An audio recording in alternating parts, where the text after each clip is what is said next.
तो good morning students. तो आज की क्लास में हम एक नया टॉपिक लेंगे जो कि हमारा फोर्थ चैप्टर है, राइट। तो हमारा आज का टॉपिक है torque on A current loop in a uniform magnetic field. ठीक है, क्या टॉपिक है हमारा आज का? Torque on a current loop in a uniform magnetic field. ठीक है, तो देखिए इसके लिए हमको सबसे पहले एक लूप कंसीडर करना होगा। तो लूप आपको जैसा कि पता है, लूप एक क्लोज्ड एरिया होता है। ठीक है, तो हम एक रेक्टेंगुलर लूप यहाँ कंसीडर कर रहे हैं। ओके, तो ये हमारा लूप रहा। ठीक है, ये रेक्टेंगुलर लूप है। हम कंसीडर करेंगे कि ये जो हमारा लूप है इसको हम एक सोर्स से कनेक्ट करेंगे, करंट सोर्स से। मान लीजिए कि एक सर्किट है हमारा, ये प्लस है और ये माइनस है, या इसमें करंट फ्लो हो रहा है सपोज आई। ठीक है, अभी आप देखो ये जो हमारा लूप है ना, ये यहाँ पे इस तरीके से कनेक्टेड है। ठीक है, ये एक्सिस में बना रहा हूँ इसका। ठीक है ना, ये मूव कर रहा है, इसे ये रोटेट कर रहा है। ठीक है, अभी चूंकि यहाँ पे क्वेश्चन में आप देखो, यहाँ बोल रहा है कि ये लूप एक यूनिफॉर्म मैग्नेटिक फील्ड में रखा हुआ है। ठीक है ना, ये यूनिफॉर्म मैग्नेटिक फील्ड में है, तो हम इसके साइड में मैग्नेट का दो पोल्स लगाएंगे। ठीक है, मान लीजिए कि ये एक पोल है और मान लीजिए यहाँ एक पोल लगा हुआ है। ठीक है, ये मान लेते हैं नॉर्थ है, ये मान लेते हैं साउथ है। ठीक है, हम कंसिडर करेंगे कि लूप का हमारा जो ये वाला पार्ट है इसका, ये बी है ना, ब्रेथ है इसका, और ये वाला जो पार्ट है ये इसका लेंथ है। ठीक है, ध्यान से देखिए आप लोग। तो अगर ये इसका लेंथ है और ये ब्रेथ को हम लोगों ने अगर कंसीडर कर लिया, तो इसका एरिया क्या होगा, है ना। इसका एरिया क्या होना चाहिए? इसका एरिया हो जाएगा लेंथ इनटू ब्रेथ। ठीक है, अभी आप देखिए जब भी हमारा लूप इस दोनों मैग्नेट के बीच में रहेगा, है ना, तो इसके ऊपर क्या होगा? एक मैग्नेटिक फील्ड क्रिएट होगा। समझ में आया? ठीक है, पहले हम लिखेंगे यहाँ पे, फिगर को एक्सप्लेन करेंगे। Let us consider a loop, okay, having length L and breadth से B। ठीक है, ब्रेथ हमारा कितना है इसका? ब्रेथ हम लोगों ने इसका B कंसीडर किया है। ठीक है, अभी आप देखो अगर हम लोगों ने इसका लेंथ और ब्रेथ को कंसीडर कर लिया L और B, और इसके पास देखिए आप दो मैग्नेट लगा हुआ है, नॉर्थ और साउथ पोल। ठीक है, ओके, सो हम ऐसे लिखेंगे देयरफॉर मैग्नेटिक फील्ड। ठीक है, ये हमारा जो इसका मैग्नेटिक फील्ड होगा, magnetic field exerts some force on the loop, magnetic field exert say a force F। Okay, इसका आप नाम रख लीजिए तो अच्छा रहेगा, ABCD।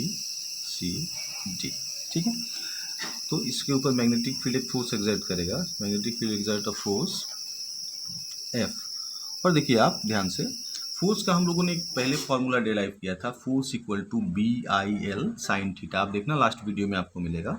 तो वो हमारा क्या हो जाएगा? वो फॉर्मूला BI, और लेंथ के लिए चूंकि हम ये दोनों मैग्नेट पोल को यहाँ में प्लेस किया है, तो इसका जो लेंथ होगा उसकी जगह पर हम ये वाला B को रखेंगे। ठीक है, सो BIB साइन थीटा, है ना।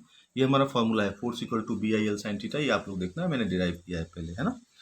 चलिए, तो इसको हम देखते हैं अब क्या करेंगे हम। आप देखो, है ना, ये हमारा जो BIB साइन थीटा है, हमको मैक्सिमम फोर्स एक्सर्ट करने के लिए थीटा कितना लेना पड़ता है बताया था मैंने, 90 डिग्री लिया था। जो जिन लोगों ने क्लास फॉलो किया होगा उनको समझ में आएगा कि मैक्सिमम मैग्नेटिक फील्ड के लिए हमारा फोर्स कितना होता है। फोर्स हमारा, सॉरी, थीटा हमारा 90 डिग्री होता है मैक्सिमम फोर्स के लिए। तो फोर्स हमारा कितना हो गया? आप देखो, फोर्स इक्वल टू BIB हो जाएगा, है ना। साइन 90 कितना होता है? साइन 90 हमारा 1 होता है। मैं यहाँ लिख देता हूँ, साइन 90 कितना होता है हमारा? Sine 90 is always 1। ठीक है, अभी देखो आपको इसमें करना क्या है, इसमें आपको इस पे मैग्नेटिक फोर्स निकालना है ना। मैग्नेटिक फोर्स जो है वो हम लोगों ने यहाँ कैलकुलेट कर लिया, और इसके बाद हमको जो हमारा फाइनल एम है इस क्वेश्चन में, वो हमको टॉर्क कैलकुलेट करना है। ठीक है, तो अभी आप देखो टॉर्क का हमारा फॉर्मूला क्या है, हम लिखेंगे यहाँ पे देयरफॉर टॉर्क का फॉर्मूला होता है फोर्स इनटू, है ना, क्या होता है टॉर्क का formula? Force into perpendicular distance. ये आपको पता होगा, टॉर्क का फॉर्मूला होता है फोर्स इनटू परपेंडिकुलर डिस्टेंस। ठीक है, चलो तो अभी हम इसको कैलकुलेट करेंगे, है ना। अभी आप देखो यहाँ पे हमको करना क्या है, ठीक है। ये जो हमारा फोर्स है ना, ये हमारा जो परपेंडिकुलर डिस्टेंस है, तो देखो ये हम लोगों ने जो ये डायग्राम को जो कैलकुलेट किया है, सॉरी कंसीडर जो किया है ना, तो इसमें देखो आप डायग्राम को एक बार और, ये हम लोगों ने इसको बी कंसीडर किया है ना, ये हम लोगों ने इसका जो ये वाला पोर्शन है ए बी, इसको बी कंसीडर किया है, और ये जो पोर्शन है इसको हम लोगों ने एल कंसीडर किया है। आप एक काम करो, इसको आप ए कंसीडर करो तो आसान रहेगा ये और भी, ठीक है। अब देखो यहाँ पे एक चीज़ समझने वाला है, अगर इस दोनों मैग्नेटिक जो हमारा मैग्नेट है इसका मैग्नेटिक फील्ड अगर हम लोग यहाँ पे ऑब्जर्व करें, है ना, तो आपको पता चलेगा कि यहाँ से जो परपेंडिकुलर डिस्टेंस जब भी आप ऑब्जर्व करोगे तो हमेशा ये डिस्टेंस आपको मिलेगा, है ना, क्योंकि ये इसके ऊपर परपेंडिकुलर है, ठीक है, ये मैग्नेट जो दोनों है ना।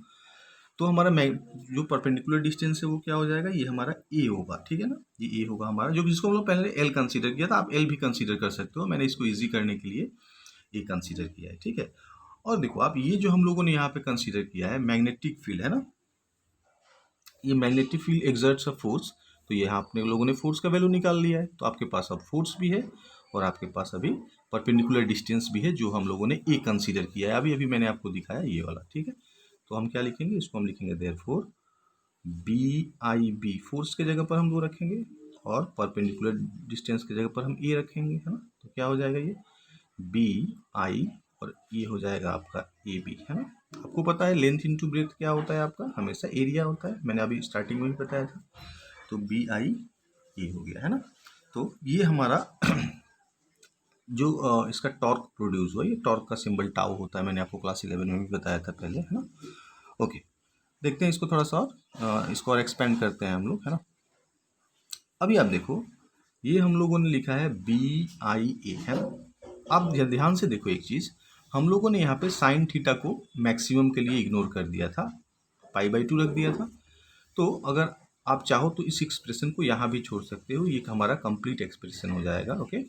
और अगर आप साइन थीटा को यहाँ कंसीडर करोगे, इसको मैक्सिमम नहीं लोगे, तो ये आपको मिलेगा tau equal to B I A sine theta, right, ये आप ऐसे लिख सकते हैं। यहाँ पे देखिए आपको एक चीज़ पुट करना पड़ेगा, क्या छोटा सा चीज़ एक आपको यहाँ पे रखना होगा, है ना, कि इफ आई ए, है ना, आई ए मतलब करेंट इनटू एरिया, इसको हम बोलते हैं मैग्नेटिक मोमेंट एम, ठीक है, मैग्नेटिक डाइपोल मोमेंट। जैसे कि हम लोगों ने इलेक्ट्रिक डाइपोल मोमेंट बनाया था, तो या इलेक्ट्रिक डाइपोल मोमेंट में हम लोगों ने पी लिया था, देखना मैग्नेटिक डाइपोल मोमेंट को हम एम लिखते हैं, लेकिन ये डाइपोल उसको नहीं बोलते, इसको हम सिर्फ मैग्नेटिक मोमेंट बोलते हैं, क्योंकि मैग्नेट में हमारा जो पोल होता है वो हमेशा एक साथ दो पोल ही एग्जिस्ट होता है, कभी भी एक पोल एग्जिस्ट नहीं होता है, ठीक है। तो आप इसको पुट करोगे तो क्या हो जाएगा, ये हो जाएगा tau equal to M B sine theta, क्योंकि हम लोगों ने आई ए को क्या पुट कर लिया, आई ए को हम लोगों ने एम पुट कर लिया। आप इसको ऐसे भी लिख सकते हो, tau equal to M cross B, ठीक है। क्यों हम इसको ऐसे लिख सकते हैं, इसको हम ऐसे इसलिए लिख सकते हैं क्योंकि हमको पता है कि ए बी साइन थीटा कितना होता है, ये ए क्रॉस बी होता है ना, और हमारे पास क्या है एम बी साइन थीटा है, तो एम क्रॉस बी लिखेंगे, ए बी साइन थीटा कितना होता है, ए क्रॉस बी होता है, ये फॉर्मूला है हमारा वेक्टर क्रॉस प्रोडक्ट का।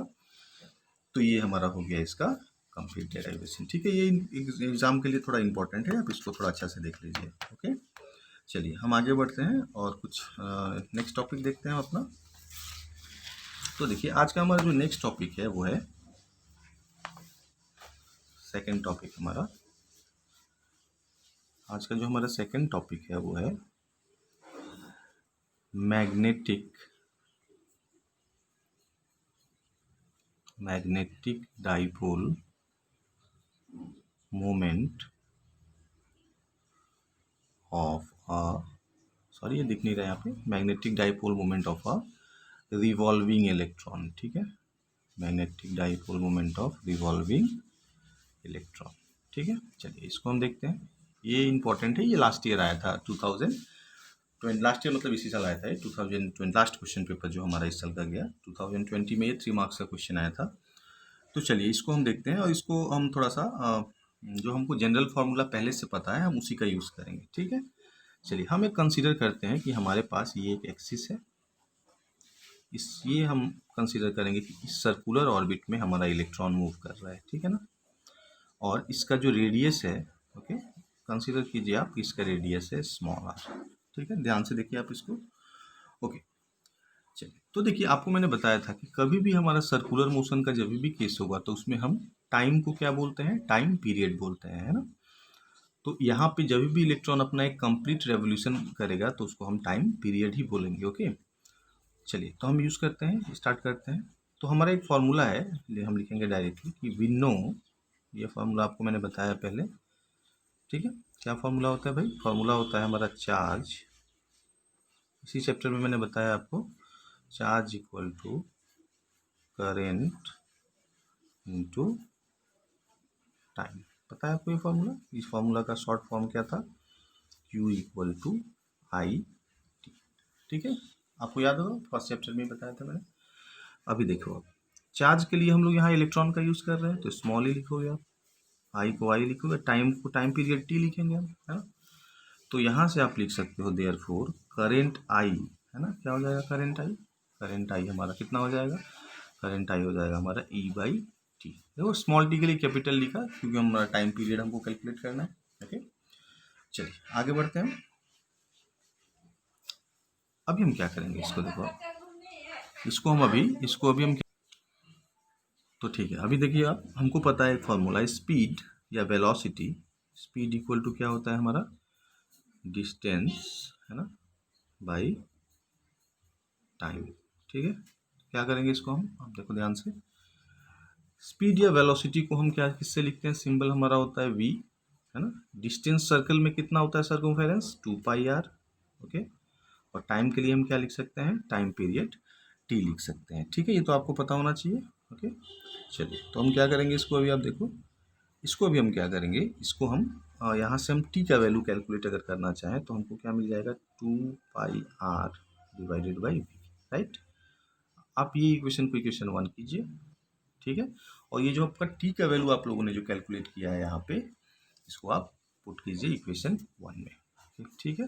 तो हम क्या करेंगे, हम इक्वेशन 1 को लेंगे और 1 में हम लिखेंगे I equal to E by T, इसको आप लिखो ई बाई टी का वैल्यू कितना है, टी का वैल्यू है हमारा 2πr बाई वी, मतलब हमको कितना मिल गया, हमको मिल गया I equal to E by 2πr by V. तो इसको सॉल्व कीजिएगा तो ई वी बाई 2πr मिलेगा आपको, ये भी नीचे से ऊपर चला जाएगा, है ना। तो आपको आई भी मिल गया, है ना। क्या करेंगे अभी आप देखो इसको, आपको आई मिल गया, है ना। अभी देखो हमको निकालना क्या था, हमको निकालना तो था मैग्नेटिक डाइपोल मोमेंट, तो मैग्नेटिक डाइपोल मोमेंट को हम क्या लिखते हैं, M equal to I into A, अभी बताया था मैंने लास्ट डेरिवेशन में आपको, मैग्नेटिक मोमेंट होता है करंट इंटू एरिया, ओके। और एरिया ऑफ सर्कल क्या होता है आपको पता होना चाहिए, एरिया ऑफ सर्कल होता है आपका क्या होता है, पाई आर स्क्वायर होता है। तो आई का वैल्यू आप देखो, आई का वैल्यू आपके पास है E V by 2πr, area of circle कितना होता है, पाई आर स्क्वायर, कैंसिल कीजिए पाई को पाई से, आर को आर से, आपको क्या मिलेगा, ई वी आर बाई 2, ठीक है। मैग्नेटिक मोमेंट आपको कितना मिल गया, ई वी आर बाई 2 मिल गया, है ना, ओके।